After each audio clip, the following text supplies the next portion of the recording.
It's such a meaningful thing to be speaking to this group, and I am so grateful for Skip and Holly and Sarah and the whole meeting for making this a possible time for us to talk and be together.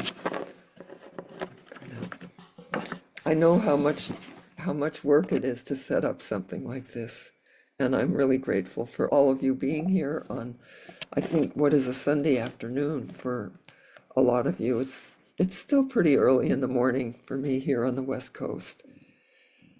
My title for today was supposed to be Engaging the Past to Repair the Present. But it's this work that I'm doing that is based on my book, Inherited Silence. This work that I'm engaged in now, it's a work in progress. It's an ongoing learning process. And I realized as I was preparing myself to speak with you that it really should be engaging the past to prepare for the future. To prepare for the future. And so I hope you can change that in your notes if you have some notes.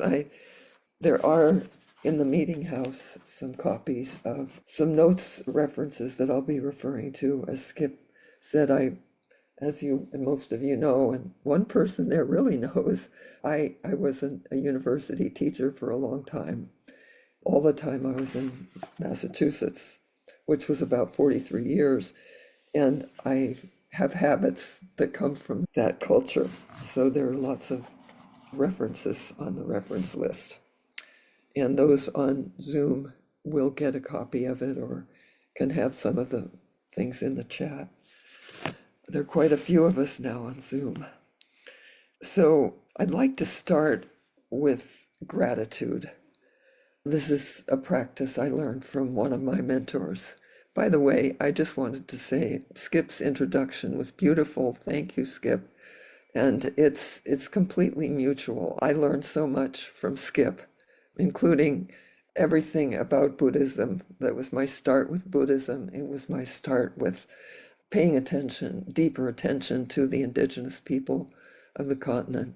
I certainly would never have gone to Wounded Knee if it hadn't been for Skip. And so a lot of my gratitude, special gratitude, goes to Skip for always being steadfast in his attention to justice in whatever form. So I'd like to start with maybe everybody being in gratitude, creating a field of gratitude here. And I understand that Quakers, I don't think I have been deeply engaged in the culture of Quakers, but just a little bit. But I understand that you like queries. And so I'm gonna pass around two queries while we're here today. The first one is about gratitude.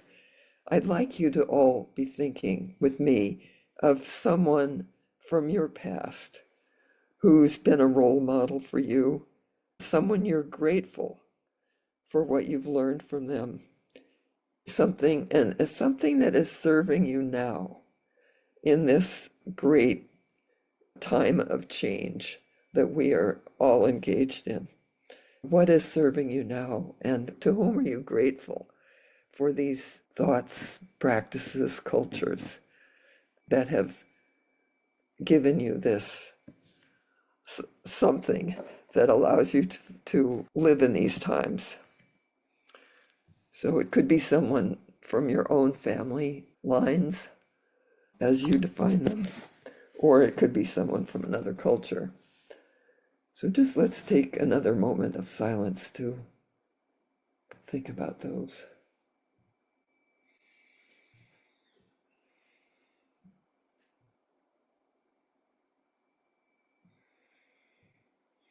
And then I'd like to ask you to hold, for the whole time maybe, to hold that person to whom you're grateful in sort of a field that we're creating together. And I'll say for myself, the persons that came to mind when I thought of this query were Joanna Macy, who passed recently and was a great teacher and mentor of mine, especially after I moved here to California. And one of the persons, I'm going to slip in a second one of the persons that she introduced me to, who became also a great mentor and teacher to me, is a Peruvian healer named Arkan Lushwala, Arkan, Lushwala, Lushwala. Arkan Lushwala, a student and a practitioner of the Andean religion in Peru, from Peru. And I just wanted to share with you the thing that Arkan has contributed to my life that's most helpful right now in this upsetting time that we're living in, is that in the Andes, their tradition is about something called Pachacuti. It's a change of the times. And yes, we can tell we're in a change of the times, but it looks like something pretty horrible.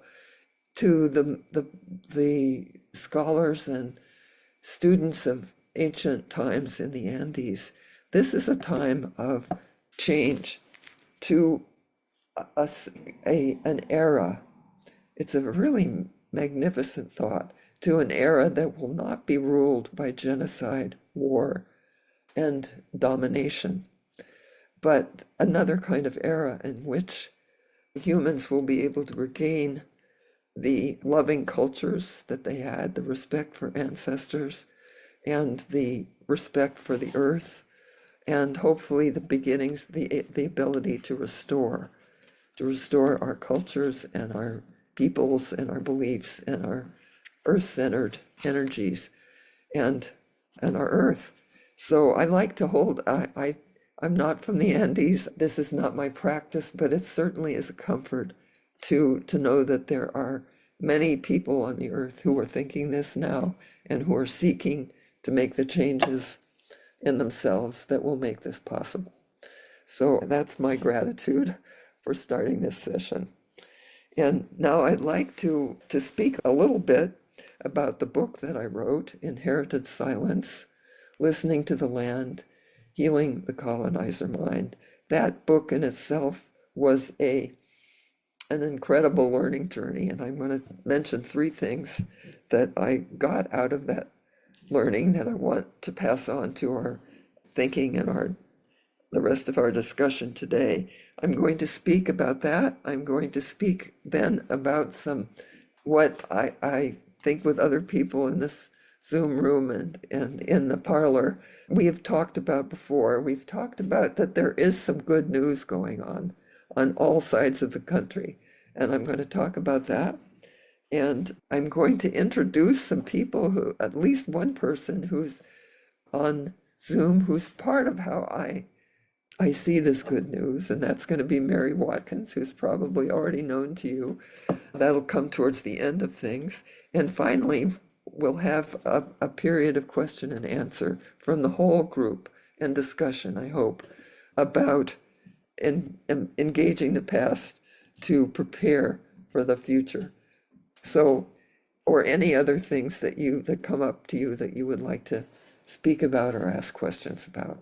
So, looking at my book first, I understand some of you have read it, so I hope it's not going over things you're tired of thinking about to go into this. But I'm going to speak about 3 things that I learned, and I learned them with difficulty in writing this book. This was a very hard book to write. I've only written one other book, and both of them took me a long time. But this book was really difficult to write because I had to go pretty deeply into myself, my culture, my ancestors, to try to find how I could forgive them, how I could forgive what happened on this continent before my generation. So the first thing that I learned, I'll just speak really briefly about this, is that, well, I should say that I'm speaking from Oakland, California, where I live now. But prior to, while I was still writing the book, my family owned, I'm putting that in quotation marks, owned a very large and beautiful piece of land in the Napa Valley. Some of you have been there. And I know you remember these beautiful, beautiful oak trees that I'm sitting in front of the photograph now. My family had owned this land since 1857, and my ancestors had been in California since the early 1840s, so well before the gold rush and the major thrust of Anglo settlement, which came in the late 40s with the gold rush. So this was an important part of why I wanted to write the book, was that I knew this land had a history. I didn't really know what it was, and I thought it was important to look that up. So when I was looking at the history of the immediate land, I learned that, and by the way, I was writing this out of anxiety about climate change at that point. This was 20, 30 years ago that the idea came to me. But what I learned in writing the book was that the things that my settler ancestors did to the land and their attitudes about land and settlement were exactly the things that had caused and exacerbated climate change. It's really painful to say that. And I'll give you just a quick example. In California, it was most evident through the fire policy. Settlers thought that fire was dangerous at all costs and should be put out if there was fire on the land. But the indigenous people here had known for millennia that this was a fire-prone landscape and that land needed fire in order to be healthy, in order for things like the oak trees to be healthy, to have the soil healthy. And most of all, they knew that it would clear the underbrush that made the land subject to disastrous fires, such as we are seeing now in this land. So in other parts of the country, there were other practices that the Europeans had that were devastating to the environment. In New England, I think it was plowing, diking, other parts of the country, mining, logging. So we thought we knew the right way to do things, and we actually made it illegal and a criminal act for Native people to burn in order to support their ecosystem here in California. And I want to stress this. We thought we knew the right way. We thought we knew the right way. Because my second point here about what I learned is that I still carried a lot of those colonial attitudes, all of them really, in myself. They were part of my belief system, my way of acting. My friends from long ago, including Skip, will remember that I thought I knew the right way to do everything. And I kind of acted arrogant about it sometimes. So how did I learn this in writing the book? Well, I was doing lots of research about my ancestors, and I came upon this great-grandfather who really was so proud of being part of Manifest Destiny in California. And he stood for all kinds of things like the Chinese Exclusion Act, all kinds of other racist things. And he was very active in the political world and quite a mover and shaker. And he was writing a book about the indigenous people or his father in early settlement that was just full of the most disgusting sentences I had ever read. And I was ranting about him in my book. And this was probably 6 years before I finished the book. And I had a friend, a Buddhist friend, who's a teacher, and she's from South Africa too. So she knows this she knows white supremacy when she sees it. She looked at my draft, and she was willing to read the whole thing, and I was so grateful. And she sat me down in this most loving way, and she said, "Louise, have you thought with this great-grandfather of yours, have you thought about how you might be able to write about manifest destiny in yourself? In yourself? And it wasn't a new idea. I had thought about it, but I hadn't done it. I hadn't really looked. So since then, I've been really looking into that, and I was fortunately able to continue rewriting and rewriting and rewriting the book and looking more and more deeply into myself. And also since writing the book, I've been giving some workshops on what came to be one of the subtitles, Healing the Colonizer Mind. How do we heal that? And I really like, and you might like too, and I'm sure most of you are familiar with, the list of white supremacy behaviors that a woman named Tema Okun came up with back, I think, in the early 90s. And it includes things like perfectionism, sense of urgency, defensiveness, valuing quantity over quality. Start thinking about how these things are playing into our lives right now in this country, and even amongst progressives, like probably ourselves. There's one right way, either or thinking, fear of open conflict, individualism, objectivity versus feeling. The list is much longer. It's very eye-opening.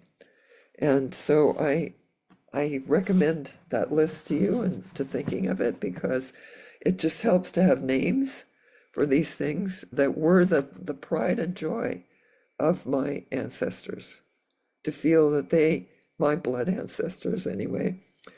In my form of Buddhism, we have two other kinds of ancestors. We have spiritual ancestors who are teachers, and we have land ancestors who are the people who made the land what it is. And they're a mixed bag, because my own blood ancestors were among them.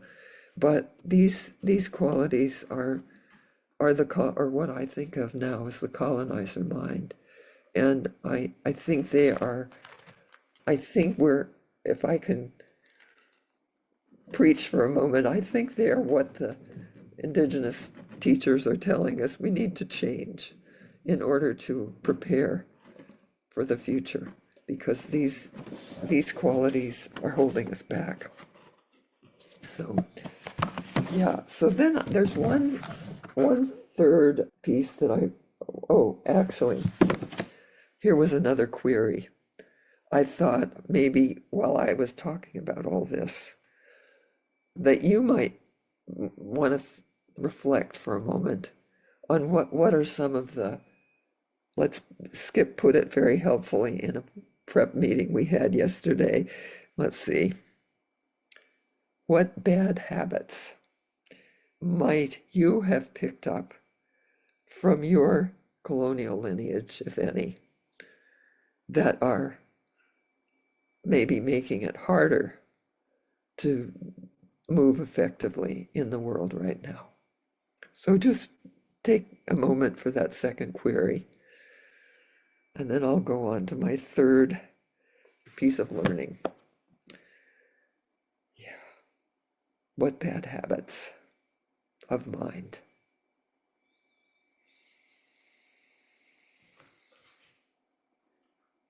I think this is an easy one to think about, so I think we'll go on to the third point that I learned. So it has to do with suppression of grief. Suppression of grief. Now, this is something I didn't recognize growing up. And I found that many other people that I've worked with since doing the book have not recognized this either. But our culture, going way back, I would say Christian culture.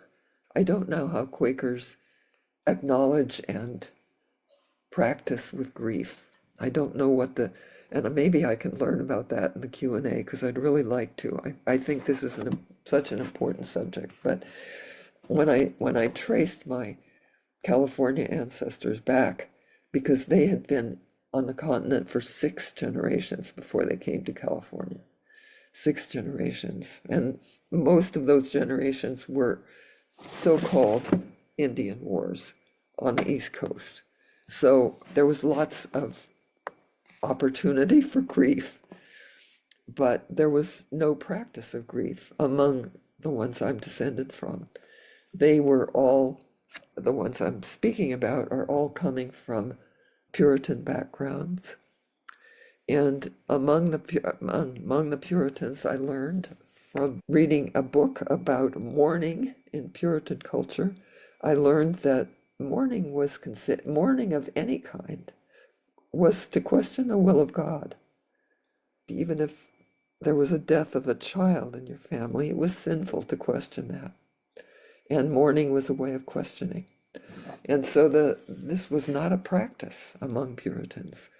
And we know this because Mary Rowlandson wrote a book, a memoir, about her time in captivity during the King Philip War. And she was very worried because her daughter died in her arms while she was in captivity, and she was so miserable and sad. And she worried about her sadness. She thought, maybe my heart is becoming Indian. My soul is becoming Indian.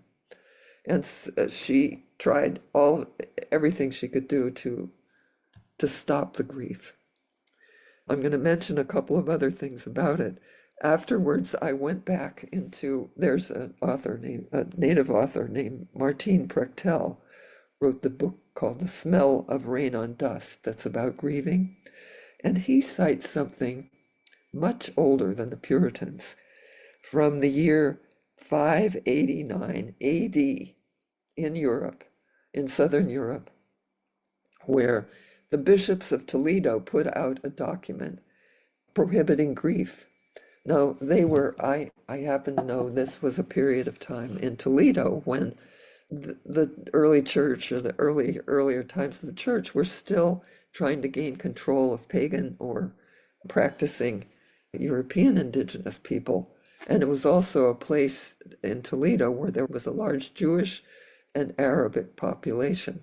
And so there were many different attitudes towards grief around them. And they wanted Christians to stop mourning, singing, beating their breasts publicly, or doing any public gestures about grief.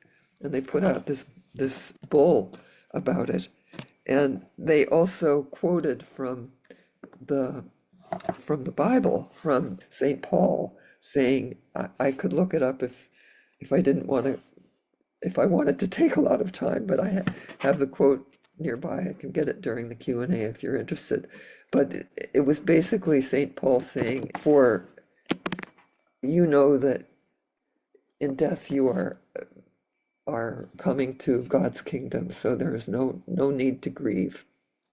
So those ideas were very present in Christianity when it came across the ocean. And I want to tell you how it played out in my family, because it ties in with something I want to say later. So here's another quick story from the book, but I'll add a little bit to it.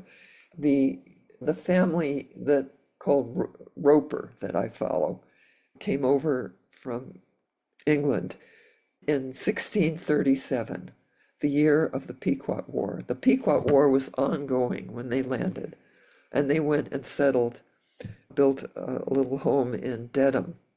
And then they moved out, or most of them moved out to Lancaster, now Lancaster, Massachusetts. And they lived on Nipmuc land there, in the same village with Mary Rowlandson, by the way. So they were farming on Nipmuc land along the Nashaway River. And in the King Philip War, their settlement was violently attacked and burned in February of 1676. And within the Roper family, the man that I'm descended from, Ephraim Roper, and was not killed, but his wife, his daughter, and later his father were killed in that hostility. Ephraim escaped, ran into the forest, and presumably without grieving, found his way quickly into the military forces of Captain William Turner. Now, Captain William Turner is the one whose troops attacked in May of that year a peaceful intertribal camp of Indigenous people who were camped along the Connecticut River at what used to be called Turner's Falls. I hope you're all calling it Great Falls now.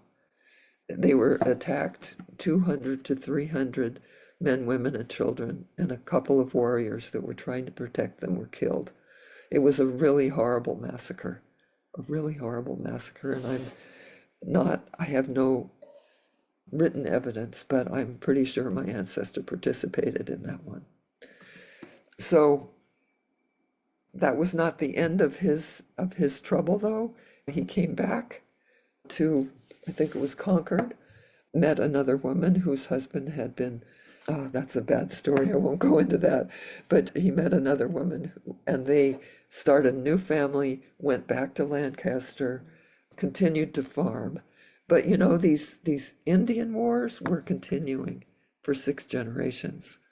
And another one came in 1697, and the family, the Roper family, was out in September, I think it was, September 11th. They were out harvesting their crops, and they were attacked. And from his wife, several of their daughters, and all but their one son were killed or separated, injured. The one son was carried away as a captive, later returned, and became the person of the Ropers from whom I'm descended. So that was a sort of a double loss in this family. Now, I wonder in my book, did they grieve? That was a lot of losses to sustain. Plus, in each of these 6 generations after that, there were family members who served in the military. They were part of wars of extermination. They weren't called that, but that's what they were part of. And so there's a great, huge glob of ungrieved grief in my family, and possibly in yours, or some parts of it, because I also learned when trying to figure out what that meant, that the somatic practitioners that we know about in this world, like Resma Menakem wrote My Grandmother's Hands, he says that all of us have ungrieved trauma, and that we need to keep working with each other to, in ceremony, in somatic practices, in whatever acknowledgement, all the things we need to do to try to heal from that trauma, lest we pass it on in one way or another. And I thought, my goodness, this is America. If this is the story of America, and there's all this unhealed trauma, of course it's manifesting in unwillingness to confront genocide around the world, and in continuing racism and white supremacy in this country. So I am thinking that we who are descended from this history or benefit from this history, we have a lot of grieving to do together. And I hope that's a lesson of the book. I haven't figured out exactly how to do it. Joanna Macy was very big on grieving. Malidoma Somé and his wife Sobonfu, who were teachers from West Africa, had beautiful practices that I got to learn from. And the mindfulness practice of Thich Nhat Hanh also includes a lot of work and practices to help our ancestors with healing that they were unable to do in their lifetimes. So I'm thinking this is a project for some of us. And a little bit later, when I get into the good news, which should be in a moment, I'd like to tell you a little bit about that, because it's already starting to happen. Yes. Okay, let me take a breath here. Yeah, Resma Menachem calls it dirty pain, pain that we don't know how to deal with in ourselves. So I did try grieving myself in the book. You'll see if you've read it, there are a lot of strange mystical passages that came up when I did practices from Joanna Macy or others that I really felt like I could engage. My ancestors wanted to engage with me in grief, as Malidoma and Sompomfu Somé had said. When they pass, this is what they think in the Dagara, among the Dagara people in West Africa. When the ancestors pass, they know what harm they have done. They acknowledge it. They can see it. And they really would like to make it better. They want to repair, but they don't have any agency in the world anymore. We are their only agency. We are their descendants. So they can help us. They can strengthen us, and they want to do that. When I finished the book, or finally finished the book as it stands, I know it could be better.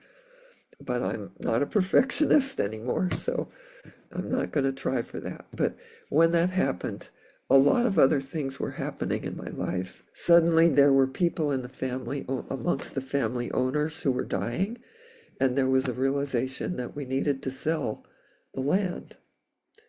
I extracted a promise from them that we could first try to see if we could arrange something through a nonprofit so that it could go back into Indigenous hands. I had learned so much about the Michoal people, which I call the Wapo in my book, but they prefer Michoal. I had learned so much from them about the land. Like, for instance, I learned the name of these trees. They call these trees Hisho Hukashia in their language, Hisho Hukashia. And the friends that I made at the end there loved to come and actually sing to the trees. So I had people who had no money, but could we find a nonprofit who could take over the land? We tried. And in the trying process, I discovered a whole culture that's part of the good news in California of people who are trying to create land back as a movement, and it's starting to work. It's very exciting. But just to finish about the land, we weren't able to do that in the time frame that the family allowed, and so we did sell the land. However, it didn't go at the I just hate thinking about how it was being on the market and having to talk about it as property, and having to talk about it as, when I had all my life loved it as a place of the earth. And when I knew about the Wapo and the Michoal, a place of theirs. So we were able to sell it, but it had a land trust easement on it, so that it was prohibited by law for any future owner to develop it in any way that would produce a profit, would produce money for them. So it didn't appeal to the gentrifying crowd in the Napa Valley that are always trying to develop everything. And so it went to some people who actually love the land. I'm not sure they quite get it about the history, but they definitely are taking good care of the land. So I did, as Skip mentioned, I did inherit I did receive a share of that money from the land sale. And I want to say, before I think it is part of the good news, actually, that having received that money, it felt like I shouldn't hold on to it. And I had never wanted to hold on to money as being, and I should say also that because I worked all my life and had a father who was a lawyer and passed on some inheritance to his children, I had enough, I think, I hope, let's keep my fingers crossed, I had enough to get through the rest of my life without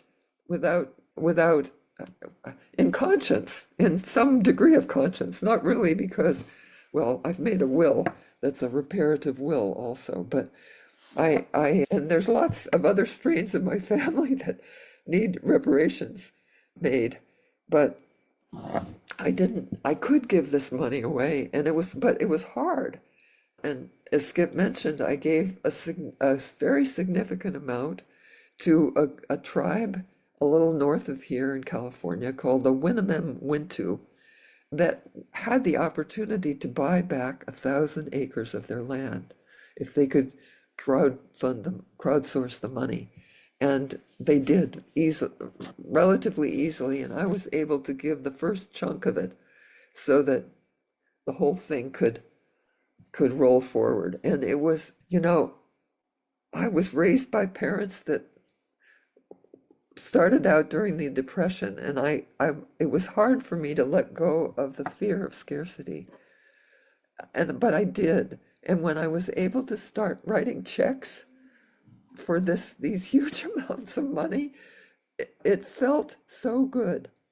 And I want you to know that I wrote an epilogue to my book about that, which the wonderful Jonathan Fogelborn put on my website. It's called Epilogue, and I put a link to it in the material, in the reference sheets that you're getting. So I urge you to read that, because if anyone has trouble letting go of money, maybe this will help. Maybe this will help. I'm out of breath telling you about it.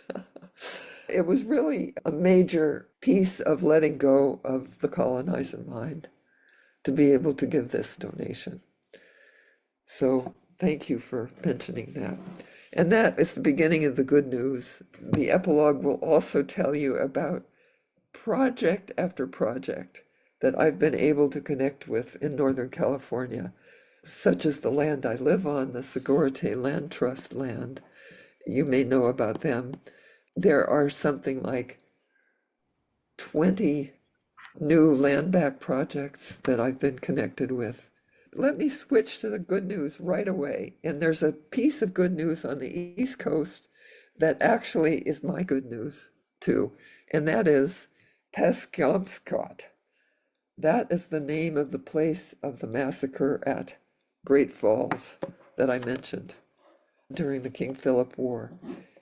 That place has started to have a culture grow up around it of settler people and Indigenous people from various tribes who were the original inhabitants.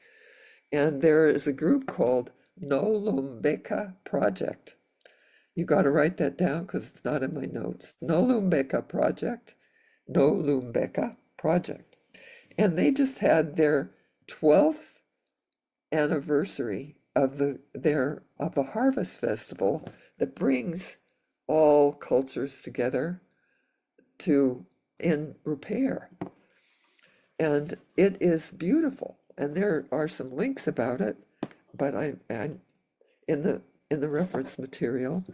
And what is so wonderful to me is this past fall, they invited people from the Mohawk tribe to speak about the Great Law of Peace and to pray there. And they have this wonderful thing happening that anybody can be part of. And to me, this was part of the healing of Ephraim Roper, of my family. And it is happening. It is happening. And it's happening many, many other places. I will mention a few briefly, and then I want to get to something else that involves the other writers that are writing about this soon. And you can go to it. There is on the list something called a Convocation for Cultural Healing. It will be in later October, and it's all online, so you can join it from anywhere. And I'll be speaking there along with a number of Wampanoag people from the land that the other branch of my family settled in New England, out on the Cape. There are many projects going on the Cape that involve settler people and Indigenous people working together to create, out of solidarity, to create new projects, new kinds of coming together and new kinds of healing. So those things I wanted to be sure and mention. There is, I can mention that later. I'd like to say that one of the most thrilling things in my last few years is with two other people. I kept meeting other people who were writing about their family histories while I was putting this book together. And with Morgan Curtis, whom you may know, in Oakland, and Hilary Javale, whom you may know in the Southwest, we started a group named for one of Morgan's writings, named the Decolonial Dames. We are all women, and we are all writing or have written about or are about to write about our family histories in a reparative framework. And one of those people who's a member of our group is with us today on Zoom, Mary Watkins. Mary just published or is just in the process of publishing a book, which is on your reference list at the end, near the end. And it is called White Work and Reparative Genealogy, Reckoning with Ancestral Debt as a Path to Racial Reparations. And Mary devotes a very large part of this book to looking at Quakers. So I really thought it was just so wonderful that she could come. And I'm afraid I want to say one more thing before we go into the Q&A, but if Mary could speak for a moment or two to you all directly in her own voice about her book and you and us, I would just be so grateful. Mary, thank you. Thank you so much, Louise, and thank you for everything you've shared with us today. What a beautiful bounty. Some of you may know that the chapter in my book about Quakers before abolitionism was published in a Pendle Hill pamphlet this year. So if you're interested, it's probably right at your meeting house right now. And just briefly, how that came about was I became a Quaker by convincement, not through my family line. I didn't think I had any Quakers in my family, but when I started a project of looking at how my ancestors had been involved in slave trafficking and enslaving, I found out that I had Quakers on both sides of my family in the 1600s, and very quickly found out that they enslaved people. And this really contradicted what I had been taught in a Quaker high school on Long Island, and in my own attending Acton meeting for years, and becoming then a member of the Santa Barbara Friends meeting. And so I spent quite a while researching the 100 years before Quakers became abolitionists. How did they square enslaving people with their testimonies and values?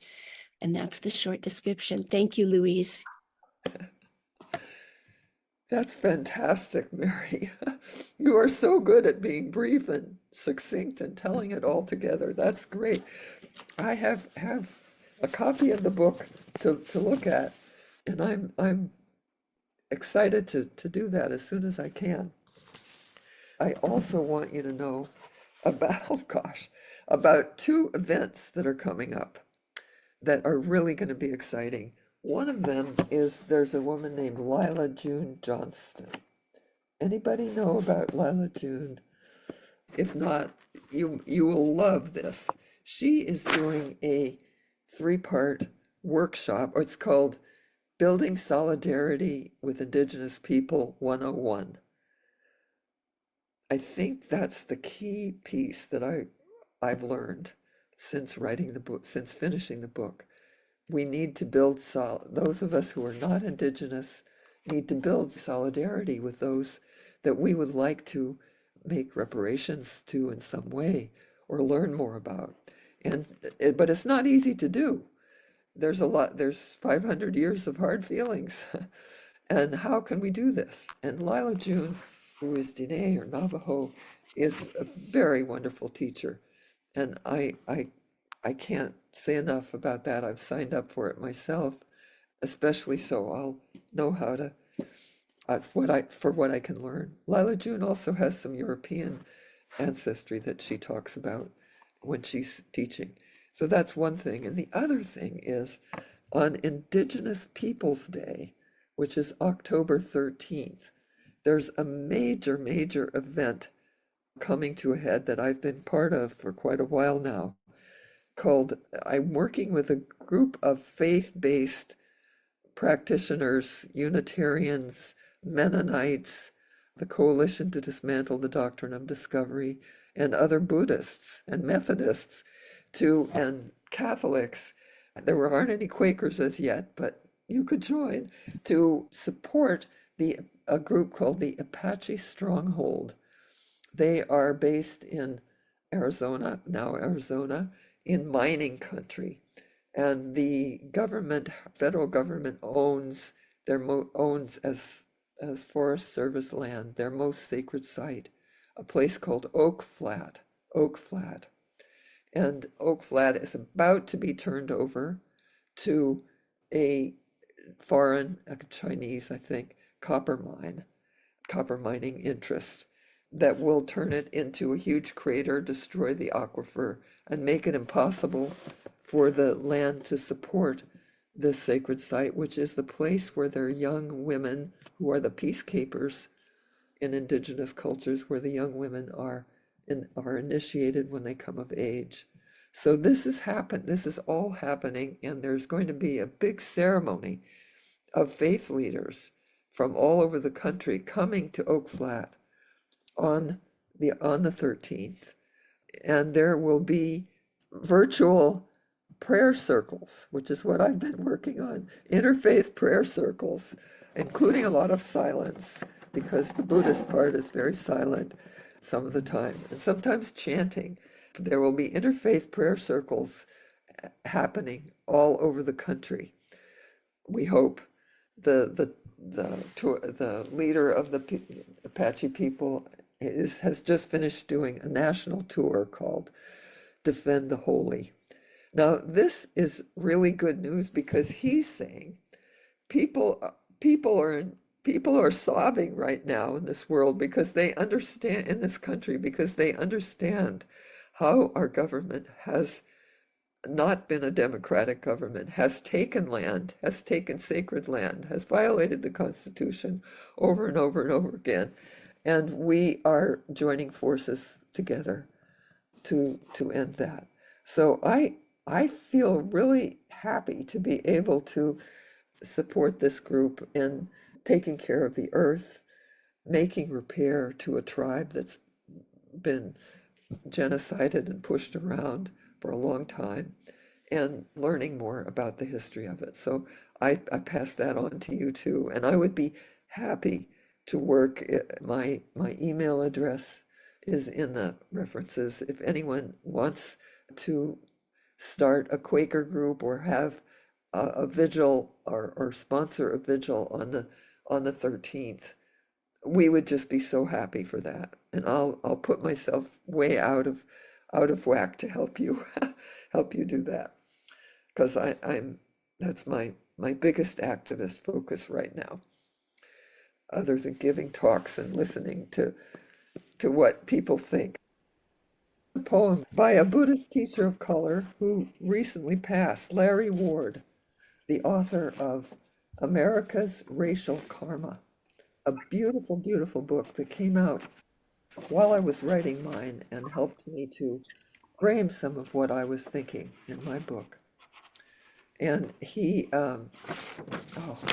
this poem, he's on the same path as the one from Peru that I spoke about at the beginning. They never knew each other, but their thinking is very similar. So this is a poem called We Are Evolution. We are not drowning. We are salmon swimming upstream. Fresh water keeps waking us up.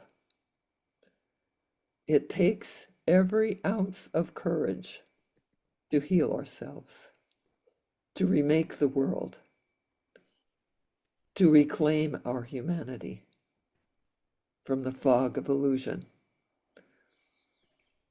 We press on and up to give birth to what has never been, realizing hope, overwhelming joy. This cool mouthful of water, I breathe anyway. Be not afraid. We've done this before, for 1,000 years. We are evolution, transmitting the future in the here and the now.